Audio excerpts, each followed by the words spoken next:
Hello, good evening and welcome ladies and gentlemen to an all-new season of the iRacing official Porsche Cup by CONSPIT for 2025 as brought to you on the premier sim racing platform available only on PC known as iRacing. That's right folks, we are back for the fourth and final season of 2025 and what a season we have in store. All new weeks of racing and we begin it all at an all new venue on the iRacing simulator platform because we're here today at the Mexico City circuit known in full as the Autódromo Hermanos Rodríguez, introduced to iRacing as the 2025 Season 4 update, and what a circuit we have in store to get ourselves underway for our resumed top split broadcast schedule here for a new season. That's right, you absolutely loved all the broadcasts from Season 3 on a weekly basis on Wednesdays on the 1945 Greenwich Mean Time, that's GMT, or Universal Coordinate Time UTC slot, and we're bringing them back once again at the exact same slot. Another 12 fantastic weeks of racing in this determined strength of field race, and we get to see all the drivers give it their all in the chase of glory to be the ultimate master or mistress of the Porsche Cup 992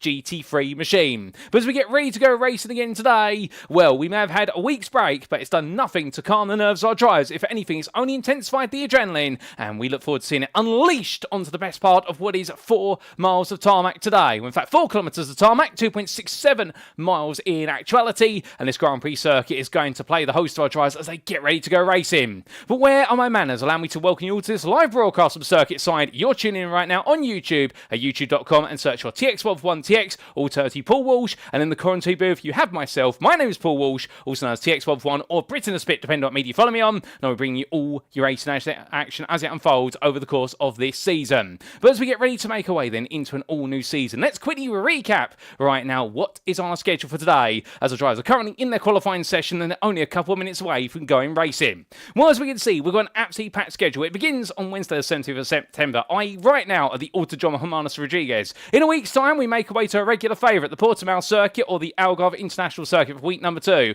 We go all the way around the world to Australia for week number 3, and that'll be at the Shell V-Power Motorsport Park at the Bend circuit, the international layout of that circuit plane host. Not quite the full extremity, but we do come close, and then we make our way back to some familiar circuits, including the Hockenheimring, Circuit de Barcelona Catalunya, the Michelin Raceway at Road Atlanta, the Autodromo International Enzo Edino Ferrari. In week number 8, Road America appears once again. Mount Panorama, we go to Australia twice this season, because in week number 9, we'll see our drivers take on the mountain once more, and it's back to the United States for a double header in weeks 10 and 11 at Long Beach and Sebring, before we all bring it to a close at a rather intriguing 200 layout of the Stetson circuit in the United Kingdom. An interesting end, and that'll be on the Wednesday the 3rd of December.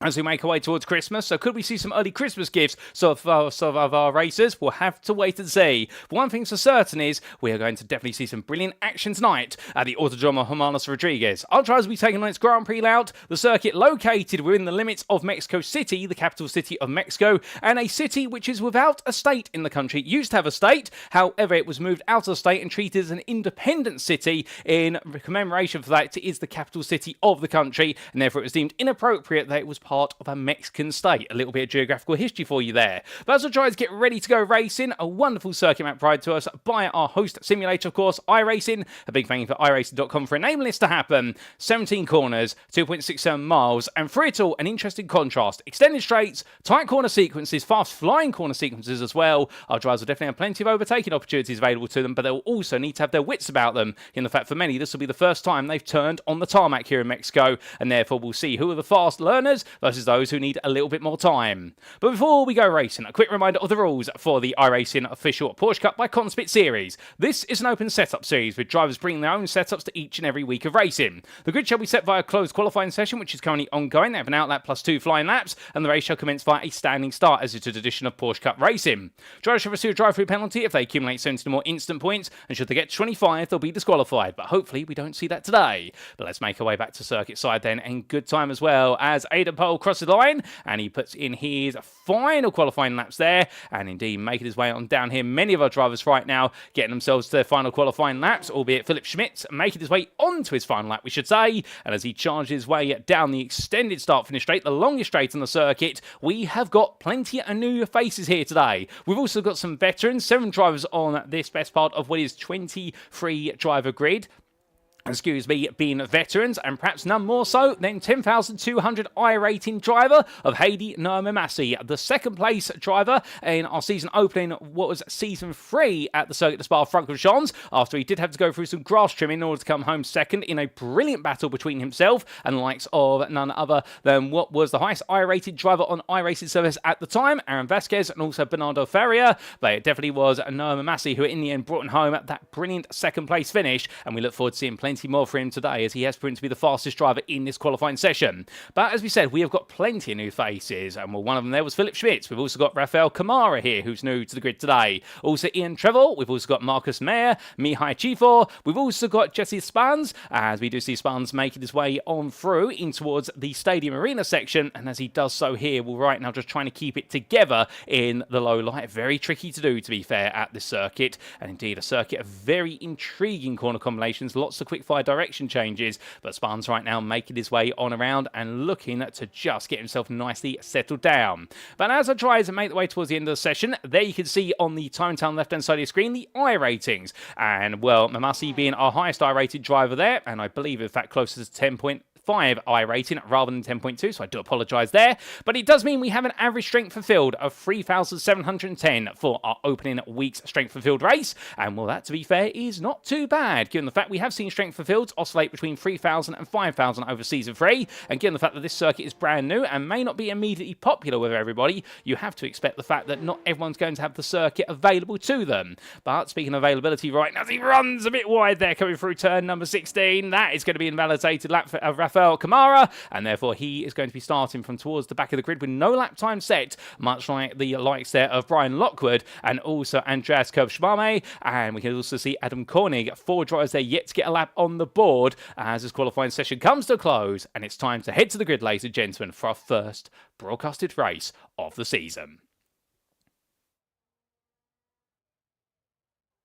So as they all make their way onto the grid, this is how our drivers line up then for the Week 1 Strength and Field broadcasted race for the 2025 Season 4 iRacing Porsche Cup by CONSPIT. It is Heidi Nurmamasi who takes pole position for gridandgo.com esports. He takes pole position by the best part of half a second over Nikolai Melcher, with the Norwegian driver there doing well to take second, given the fact that Eden Pole was not too far behind in third for Pole Sim Racing. Gareth Higgins, a regular on the grid for Team 75, Bernhard by Sim. Well, he starts in 4th place ahead of Kyle McGuinness. Great to see Kyle back once again for Pole Sim Racing and looking to give it his all. The team definitely promised us at the end of Season 3 they would be here in full force for Season 4, and we love to see it, with the Britain being followed up by Jack Craft, a relative late debutant in Season 4, but he definitely put on some brilliant battles versus McGuinness. He starts 6th. Then we do have 7th Max Andrews ahead of Oleg Olenikov, and behind the Albanian driver, completing your top 10, it will be none other than what will be their 9th Fabian Ming and Emmett Lindquist, who complete that top 10 starting order. Outside the top 10, starting 11th, we'll have Mihai Chifor ahead of Marcus Mayer. And then on row number 7, it's Fraser Smith, who makes his debut from the United Kingdom for Next Gen Racing, ahead of Philip Schmitz. With then behind them, Philip Peniak ahead of Alessandro Tonello. We then have Ian Trevol and Jesse Spans on row number 9, with your top 20 being completed by none other than Dennis Blomhard and Brian Lockwood. And then we will have, I believe, just behind them, the combination pair of none other than Rafael Kamara and Andreas Kelshame. And we have, last but not least, in 23rd place, Adam Koenig, as that is how your grid will line up, ladies and gentlemen. Our 23 drivers who are going to make their way around the Mexican circuit for our opening race of the season. But as they all get set, Mamasi takes his spot on the right-hand side of the grid. There he is. And without further ado, ladies and gentlemen, 14 laps are about to get underway. So it's 1, it's 2, it's 3, it's 4, it's 5 red lights. And it's lights out and away we go for our first race of the season as our drivers get the way underway. And as they charge the way down towards turn number 1, well, who here's had the best start of the ball? That's going to be the question as they come roaring on past us. And it does look as though they're, at least at the moment, it's a good start for Mamasi. But heading in towards turn number 1, he's got such a long run here. It's going to be about the draft and who could get close enough to look for an opportunity. Oh, goodness me, that's a big shaft to the wall there for multiple drivers. That's Oleg Kuninov, who's gone straight to the barrier. And well, as he gets escorted wide, he slides his way off the road. Well, that means the whole field has been able to survive it just about, but Kamara definitely come off the worst. Jack Craft also getting caught up in some antics there, as all drivers now make the way down towards what will be the next sequence of corners, coming in towards turns 4 through to 8. But as they head into the braking zone here, Massey started to open up a bit of gap already as they come onto the anchors and looking to be very much in control at the moment, but we will wait and see what is going to play out here as time starts to build up. But as they roar the way on around, the whole sequence of drivers now all started to go line astern inside the top 10. Outside the top 10, that's 2 by 2 as they make the way through the hairpin and start to come back up themselves. And well, all the drivers here absolutely eager to make a good impression, but who's going to make the best impression of them all, I hear you ask? Well, that's what we're trying to understand, as that's a big mistake there for Piniak, and well, he goes sliding on around there. I don't think he was aided in his endeavour. I think he might have just locked up on the braking, but there's a driver caught up with him on the barrier, and we're going to get some replays of what's happened at the start of this race, no doubt about it. But as they all come around on through, well, right now it does seem as though multiple drivers here all getting themselves together in quick fashion as they make the way onwards. And well, for the sweeping corners, it's now into the stadium section, and Brian Lockwood holding on to 12th place here. We side by side with Philip Schmitz. Schmitz there trying to hold the inside line. Lockwood going around the outside to defend the inside into the stadium, and a brilliant bit of defensive driving there from the number 4 driver, who's definitely got the I rating to back it up. But is he going to be able to make his way through the orders? We've had a spin there, and trying to see who that was. I think that was Philip Schmitz who went on around, and therefore another spin and another driver falls by the wayside. As the same for Kamara there. Too much throttle blocks the pit lane entry, and Olikonilov is going to be parked up there as he waits for him to move. Well, he does in the end, and well, as he does, lap number 1 gets out the way, and on to lap number 2 already. And well, goodness me, it's pandemonium already, ladies and gentlemen, here in Mexico. But would you be surprised at that? And the answer is probably not here, given the fact that all the drivers are very eager to make a good impression. I think some drivers here a little bit too eager the most, as that's a bit of a mistake there from Ian Trevor, not Ivan, it's Ian. And as he comes out to turn number 3, well, there find himself with a 2 wide with Fabian Ming, but the 2 in the end settle their differences and they stay as they were. Fraser Smith, who started 13th, he's now up to 10th, and as soon as I say that, Mihai Chifor puts him down the place, or does he? As I head 2 wide onto braking here in towards turn number 4, and in the end, Chifor backs off. Fraser Smith does get the move on him, and Smith holds the position now as we ride aboard here with our number 10, with our number 6 driver running 10th, and well, right now doing a good job here as he makes his way out of the corner. But I suspect he's got to get his head down and continue to try and move forward, because this is not going to be an easy job as the race goes deeper and deeper here. And to be fair to him, he'll be very aware of that. 14 laps, they will fly by very quickly. However, it's a circuit which a lot of drivers still get to grips with. He has a bit of a snap understeer moment there, and well, that is going to enable Chifor to make his way through, given the fast S's sequence of corners where it's medium speed apex is all the way. And now here comes Brian Lockwood looking for a move, but Lockwood there is going to be on the inside, on the outside on the braking. Let me correct myself, it's going to give him the inside here into the stadium. We proved he could do that versus Schmitz last time around, and he's going to do it again here versus Smith. So brilliant bit of driving there from Lockwood, moves into 11th place. Brian definitely getting the hammer out there, and who can blame him for it? Really good offensive driving. But looking to the front of the field, meanwhile, Mamasi has already run off 1.7 seconds clear, but the fight for second as we go on to lap number 3 is definitely now building up. As we can see, Gareth Higgins, Nikolai Milder, and then Aidan Pohl and Max Andrews all together. 4 drivers separated by only 1.2 seconds here, and Max Andrews at the back of this group, probably thinking to himself, okay, what do I need to do? Well, the answer to that, Max, is you've got to get a little bit closer. As they hop their way over the apex curves, the sausage curves there, you can put one wheel either side, but of course you've got to line it up perfectly, because if not, you'll cause a misbalance of the weight transfer of the car, and it'll send it on around. I wouldn't be surprised if that's been the result of why we had a couple of spins earlier on in this race. But Andrews right now close as he makes his way left into right. And keep an eye as well, this is a very high altitude circuit, while the highest in the world in terms of its average altitude. It's a very flat circuit, there's no real elevation changes around here. But what that really means in terms of the altitude is that the cars do run a little bit hotter than normal, and it's also a circuit that doesn't offer as much natural racing grip compared to other circuits around the globe. So that's why we're seeing a lot of drivers slide under braking, because they're very hesitant to get too close to the brake limit in terms of triggering what would be a lockup, because they have no anti-lock braking systems available to them. However, we could be seeing the arrival of ABS in 2026. More on that closer to the end of the season, ladies and gentlemen. We'll talk a bit more about that and what is potentially coming to change in the Porsche Cup, at least in the real world, and what could then be reflected in iRacing, albeit I don't want to say iRacing are definitely making any changes, but the point being right now that the days of no ABS in these cars may be coming to a close next year as Porsche Cup in real life moves towards what will be ABS-based cars. But anyway, Max Andrews right now trying to focus on making sure he doesn't lock up and also doesn't understeer under braking, and doing a very good job at the moment, but he needs to get a little bit closer to Paul if he wants to look for a move, because they head down the start for the straight. Well, this is going to be where we see who's got the best draft, but also on top of that, who's ran a little bit less rear wing and a slightly better top speed compared to their rivals, because as quickly as they roll their way down there, keep in mind they're going to be heading upwards of 160 miles an hour into the braking zone for turn number 1. Well, these 4 drivers all staying very close together. But whilst we do have a bit of breathing room as we go on to lap number 4, we have an opportunity then to take a look back at some of the moments from the start of the race, and we begin, of course, with the race start, and here's a replay.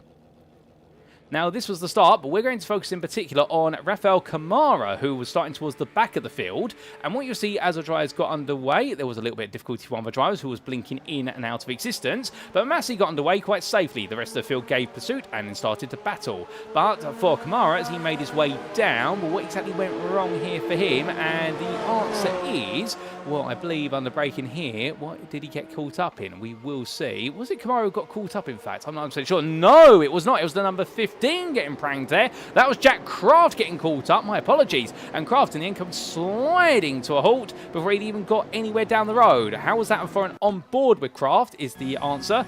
Well, the question, and here's the answer. So as he was battling there, that's where Lockwood came across and got caught. I believe that was on the number 12 he got caught on. That would have been Oleg Olenikov. And, well, that's how Craft's race very quickly ended up towards the barrier. But subsequently after that, towards the end of lap number 1, we had this happen to Marcus Mayer. Well, in fact, this was coming into what was the Fast S's sequence based on my understanding of the circuit. A spin for one driver, and Mayer tried to take evasive action and collected there by Philip Peniak, who in the end just lost it of his own volition. So that's a very odd one there, and, well, a very frustrating one for both drivers. This also happened to Philip Schmitz a little bit later on. This was in the arena as he was battling with Lockwood. Took a lot of apex curb there, but then as he made his way into the stadium properly, on the outside, goes to turn in, and I think that was a distant tap from the BWT machine that sent him on around. And that would have been, I believe, Adam Koenig making that contact, unless I'm mistaken. It could have been Camara, to be fair. I'm not 100% certain, but what we do know is that Philip Schmitz was turned around, and Olenikov, in the end, as he tried to come into the pit lane, well, there was a spin subsequently for another driver there, and that's how they all came together. But we caught all that, and on lap number 2, we had this bit of drama for Alessandro Tonello. This was heading towards turn number 4. This was the BWT driver, so that explains who collected what was Philip Schmitz only a moment ago.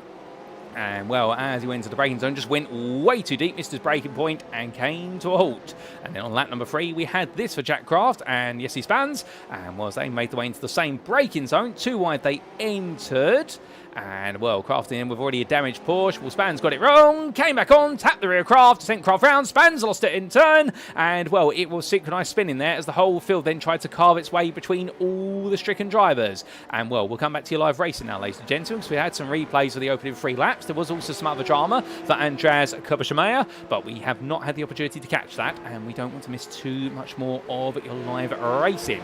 But as our drivers make their way onwards, what we can definitely tell you is, as we head towards the end of lap number 5, well, Hayden Massey right now continues to roll his way away. They are allowed to go out that wide coming out to turn number 16. They are permitted to use the runoff area there. That's not an off-track as I understand it, and that's why you are seeing drivers get very close to exit. Well, of course, it comes with its own risks, which is if you go too far to the left, you're suddenly going to put the front of the car in the tyre barrier, and your race will come to 0 miles per hour quicker than you could, say, slam the brakes. Conversely, if you get too far to the right, you'll end up hitting what will be a very high exit curb with the right-hand side tyres, and that's going to eject the car up into the air, and it'll actually push the car towards the tyre barrier, funny enough, so you really have a very narrow window in which to squeeze them through, but that is the optimum line through there, and right now, Mamasi is definitely showing the optimum pace around here as Gareth Higgins gives chase, but coming on around, you can see here that right now Higgins and Milder are very tight together, and I believe that Higgins, in fact, made the move for this second place much earlier in the race. He made it on the opening lap. Max Andrews, meanwhile, versus Aidan Paul. All those two having a good little ding-dong battle. And in fact, they did swap places on lap number 4. And we are going to get a quick replay of how they changed places. Now, this was for 4th place at the time. It was coming down in towards turn number 4. Was there a mistake from Paul here? Something tells me there might have been. He went a bit deep, in fact, and had to rejoin. But, of course, rejoining there comes with its own risks. But he managed to rejoin safely in the end. But that was a mistake, and Max Andrews was able to come on through. Now, Fraser Smith, a bit further back, had a spin coming through turn number 6. And as a result, he's lost a number of places. He's lost out to Ian Trevel. And I do apologise now. I'm going to be making a habit of referring to Ian as having a V in his name somewhere, which he definitely doesn't, but Dennis Blomard also got ahead. and that's led to a bit of a change. And speaking of Dennis Blamard, in fact, he's a bit further back there. I think I'm confusing Blamard with what is Chifor there, so I do apologise for that. But Blamard has got Adam Koenig right behind him as they come through the fast S's sequence. And right now, the number 20 driver here having to try and keep Koenig behind. Koenig close. Can he make some magic happen here? And he's going to go for it as they make the way down towards the braking zone. The sharp right-angled right-hander before they get into the stadium. And onto the brakes they go. And Koenig up the inside. Does he make the corner? No, he doesn't. Sparks fly from the under tray of the car. And now as he brings it back together, well, he'll take the place. Well, I think there, Blamard will not be too happy about the fact that Koenig did run wide in order to make that move happen. He will have picked up an off track. He hasn't picked up a slowdown for his efforts. But now, will we see Blamard look for the run on the start-finish straight? Will we run aboard, riding on the nose here of Dennis Blamard's car, the number 20. We bring the dashboard up in the bottom right-hand corner of your screen. What speed is he going to pick up here as he makes his way down the start-finish straight? And, well, the answer to that is he hits 5th gear, and he very shortly goes into 6th gear. And, well, he's going to head towards the turn 1 braking zone at a grand total of 151 miles an hour there. So running quite a bit of rear wing, I suspect, on that car. And also in a distant tow, he'll be getting close to 155 when he gets a much better run out the final corner and is within 2/10 of the back of that Porsche. But right now, not quite close enough. And you can see the difference as Koenig is, in fact, opening up the gap there. Seems to be a lot more comfortable on these corner exits. But Bernard, to be fair, given the fact he is your door number 20 driver, you would imagine that he's not expected to perhaps finish as high as he's planning to, albeit Adam Koenig is door number 21.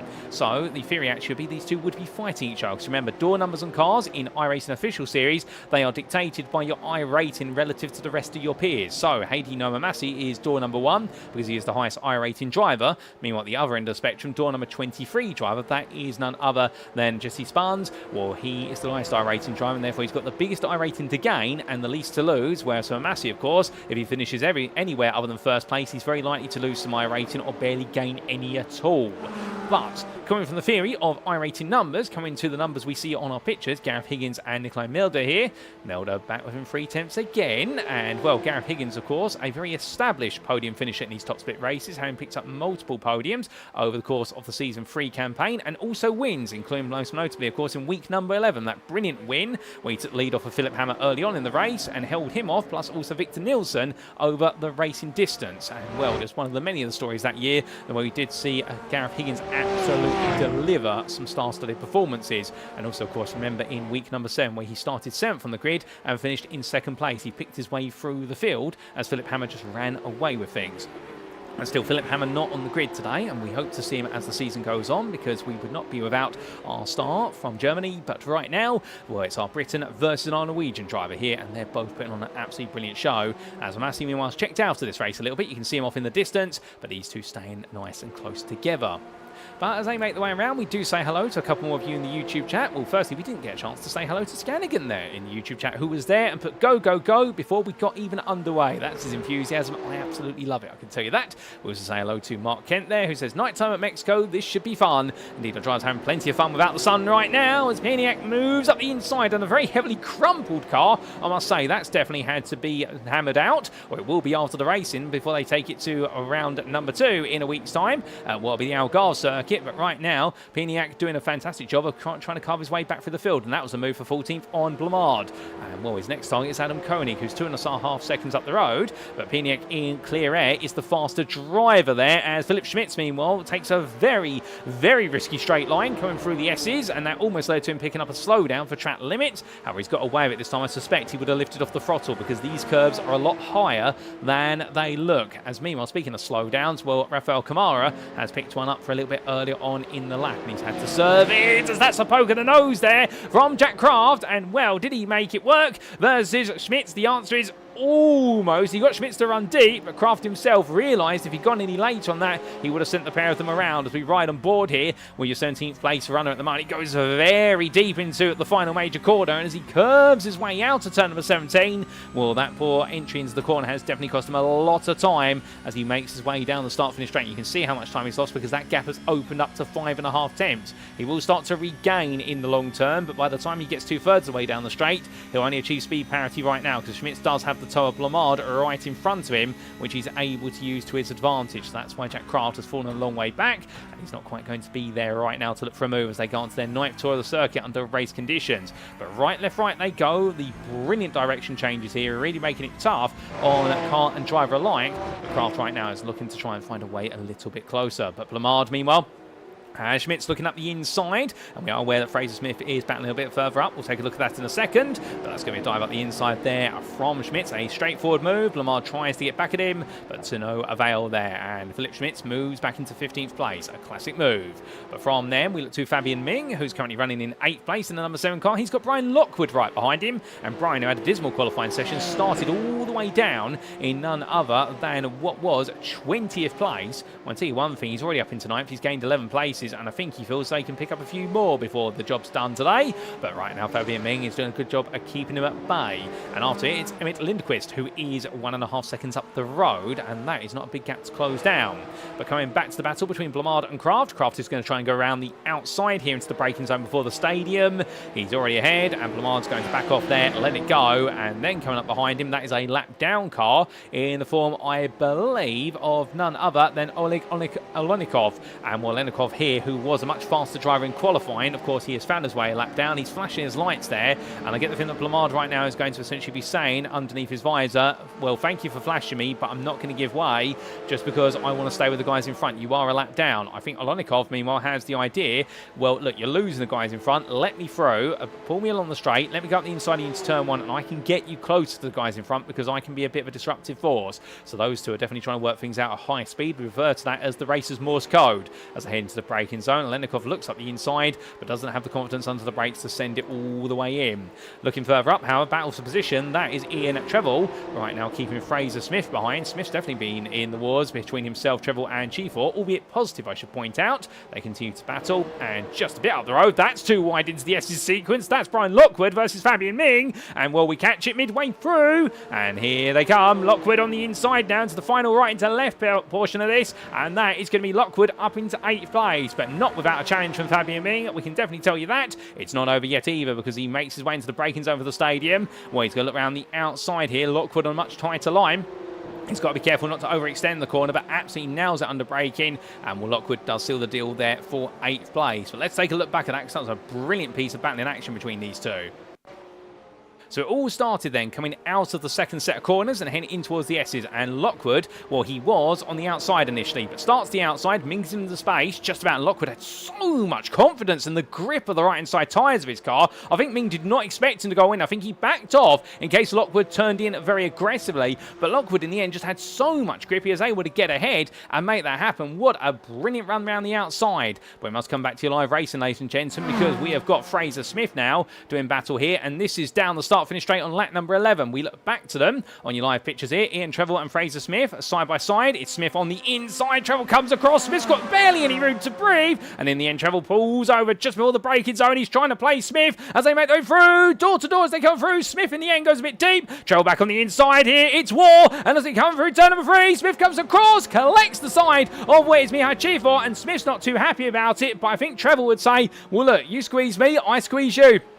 Well, I think it all started with what was Treble coming across there down the start-finish straight, and I think Fraser Smith may have felt as though he was quite inconveniently squeezed, albeit he was given breathing room, which you pointed out, but in the end, Ian Treble definitely saying, you shall not pass, and doing his best Gandalf impression if you're a Lord of the Rings fan, albeit that's not to say that he is as old as Gandalf, I can tell you that, but Ian right now, Ian Treble that is, in the number 19, fighting hard for this 10th place. You can't blame him, to be fair. He started 17th, he's door number 19. He really will be happy with this result if he finishes inside the top 10, the top split today. And well, so far he's been a little bit on the edge, but to be fair, Fraser Smith giving him as good as he's been given, and that's why this rivalry is definitely absolutely brilliant to watch, as Mihai Chifor squeezes between the two of them and tries to act as a bit of a peacekeeper for the brief moment as they come towards the end of their 11th tour of the circuit. However, I don't think that's going to quite be the end of their battle, ladies and gentlemen, because right now, well, with the fact we do have 3 more laps to go, when Fraser Smith has been looking the quickest of this trio in clear air, well, when they're all together, it's a different story, but that's what makes the story so interesting here as they make the way up towards another lap. But roaring the way past us, and as they do that wonderful close picture there, really giving us an idea of how quickly they come roaring on past us.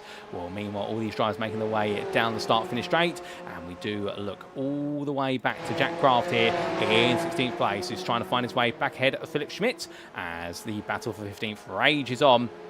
But what's going to come of it? Well, that's going to be the challenge here as we do jump on board with the dashboard there, Jack Craft's car, the number 15. Well, right now, he'd love to get one more place, and he would be finishing where he started. Off camera, by the way, we have had a slowdown for Emmett Lindquist, who was the best part of 2 seconds ahead of Brian Lockwood. Suddenly, that gap is now going to be shrunk down to 1.4 seconds ahead. So we're going to keep an eye on that, as meanwhile, we do have a black flag, and that will be a drive-through penalty awarded to Fraser Smith for reaching 17 instant points. He's been involved in a spin of some description, and I think that is what's triggered him to get the drive-through penalty with the black flag. So we'll have to give you an update on that when we can, as in front of Jack Craft here, Philip Schmitz has picked up a slowdown for the opening 3 quarters. He's going to try and bleed it into the braking zone here for turn number 4. There is a way to do it. You just lean on the brake a little bit earlier and chop off some of the speed you would normally have about 50 meters before you actually brake.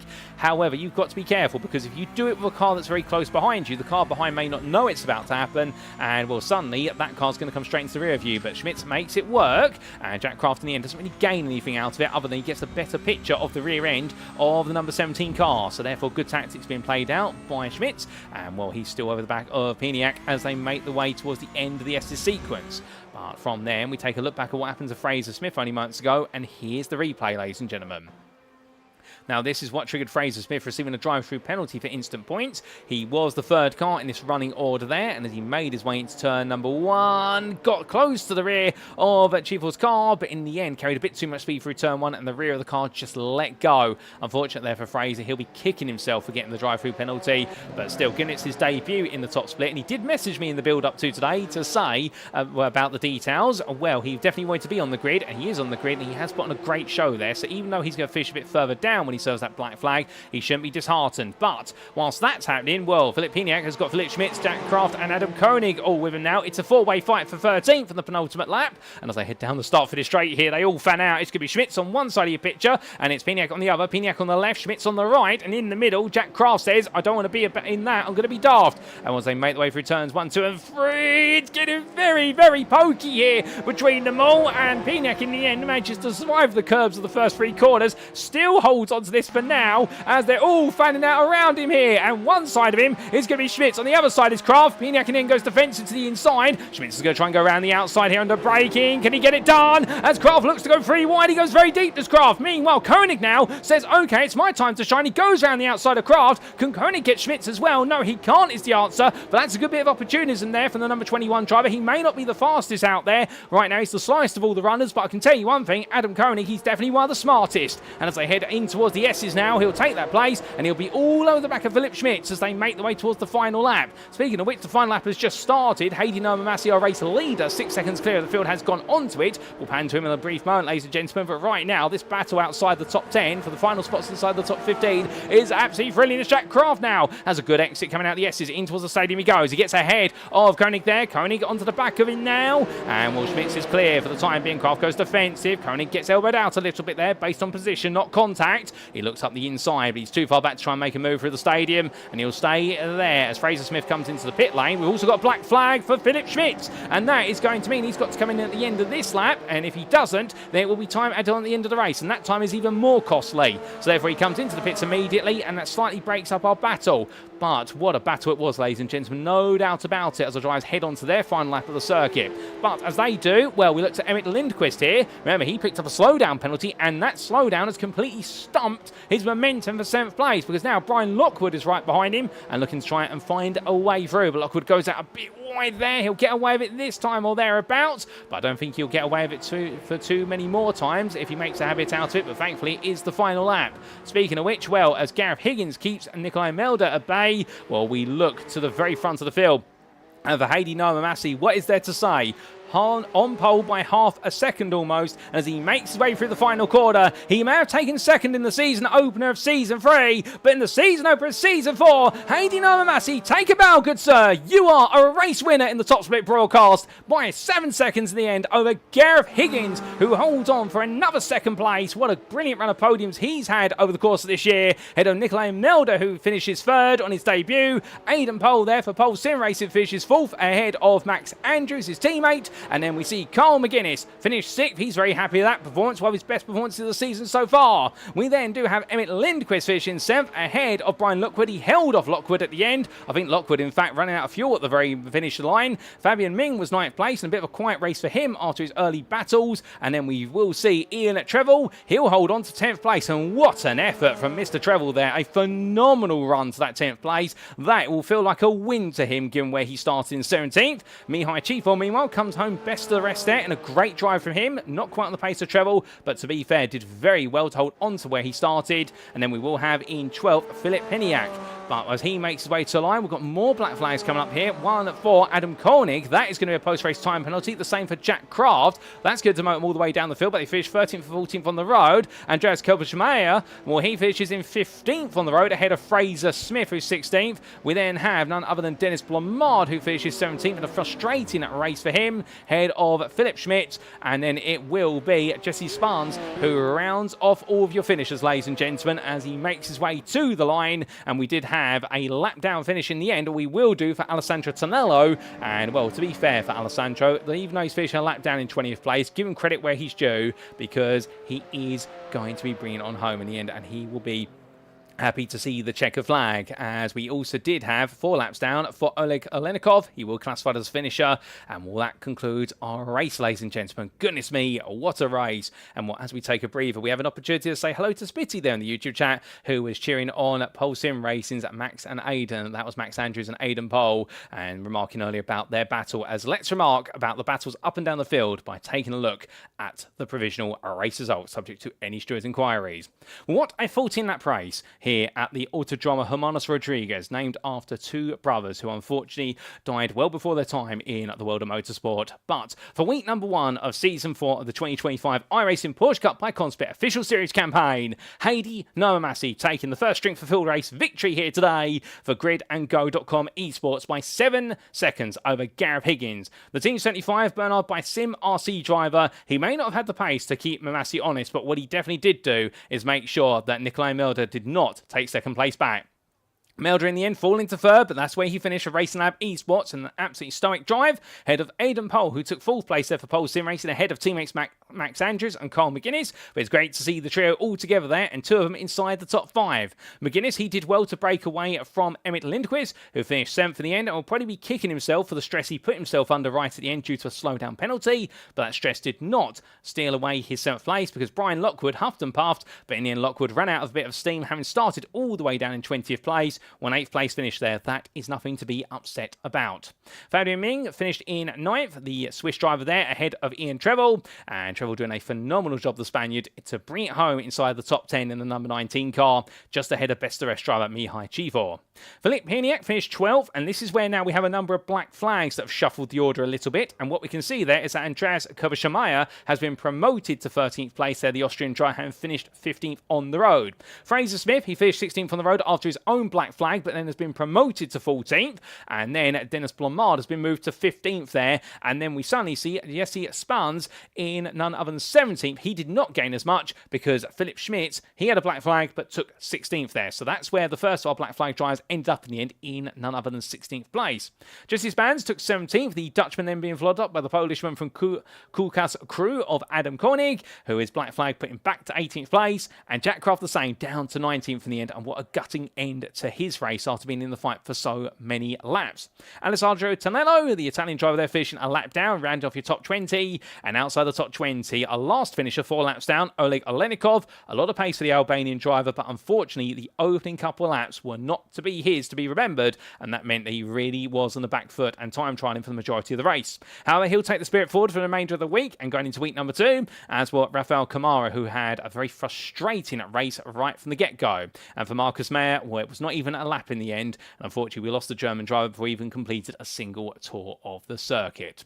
But with that, ladies and gentlemen, that concludes our racing here today, and a big congratulations to our top three of Haiti Noma Massey, Gareth Higgins and Nicolai Milder. What a sensational set of performances from them. As we also say hello there to Fraser Smith, who says he had fun, he didn't quite enjoy the defending from Ian Trevels, and well, in the end picked up a couple of contact penalties, and those contributed to his instant points. But great to see you out there, Fraser, and great to hear first and foremost you had some great fun. Indeed, if any of our drivers who race day are in the YouTube chat at the moment, do let us know how much you enjoyed it, and do let us know, ladies and gentlemen, what much you enjoyed today, as we do cut to a word about our title sponsor for the iRacing Porsche Cup, and that is none other than CONSPIT. Let's find out a little bit about the sim racing hardware provider. If you are looking to take your sim racing to the next level, then why not consider CONSPIT? As the pro driver's choice of sim racing hardware, CONSPIT offers one of the most comprehensive lines of hardware products to sim racers around the world. Whether you're in the market for wheelbases, steering wheels, pedals, peripherals, or rigs, CONSPIT's extensive experience in the motorsport industry means every one of their products is fine-tuned for success at the highest level. But do not just take our word for it. We're brand ambassadors including 2022 Grand Prix Macau GT Cup champion Luo Kaliu, 2022 Porsche Carrera Cup Asia champion Liu Ye, 2022 Chinese Touring Car Championship champion Rodolfo Avila, and 2023 GT World Challenge Asia GT3 AM Cup champions Climax Racing. You shall be in pole position for victory when you invest in CONSPIT's hardware. If you'd like to know more, be sure to head to conspit.com today. And with that, ladies and gentlemen, we turn our attentions to week number 2, because in a week's time, we make our way from an unfamiliar circuit, a brand new one in fact, to a circuit that we're quite familiar with. We'll be back to Portugal, and it will be to the Autódromo Internacional do Algarve, but we all know and love it and refer to it as the Portimão circuit in reference to the city in which it sits. Tune in a week's time on Wednesday the 24th of September 2025 as we continue our Season 4 campaign. And will we see a new trio of drivers on the podium, or will we see more veterans, or will we see some new faces? We only find out when you tune in then, but until then, we have been the iRacing Porsche Cup by CONSPIT. I've been your host and commentator, Paul TX141 Walsh, also known as Britney Spit, depending on media. Follow me on, and until next time, remember to stay safe, stay well, stay smiling, and most importantly, like our drivers, ladies and gentlemen, remember to stay on track. Good night.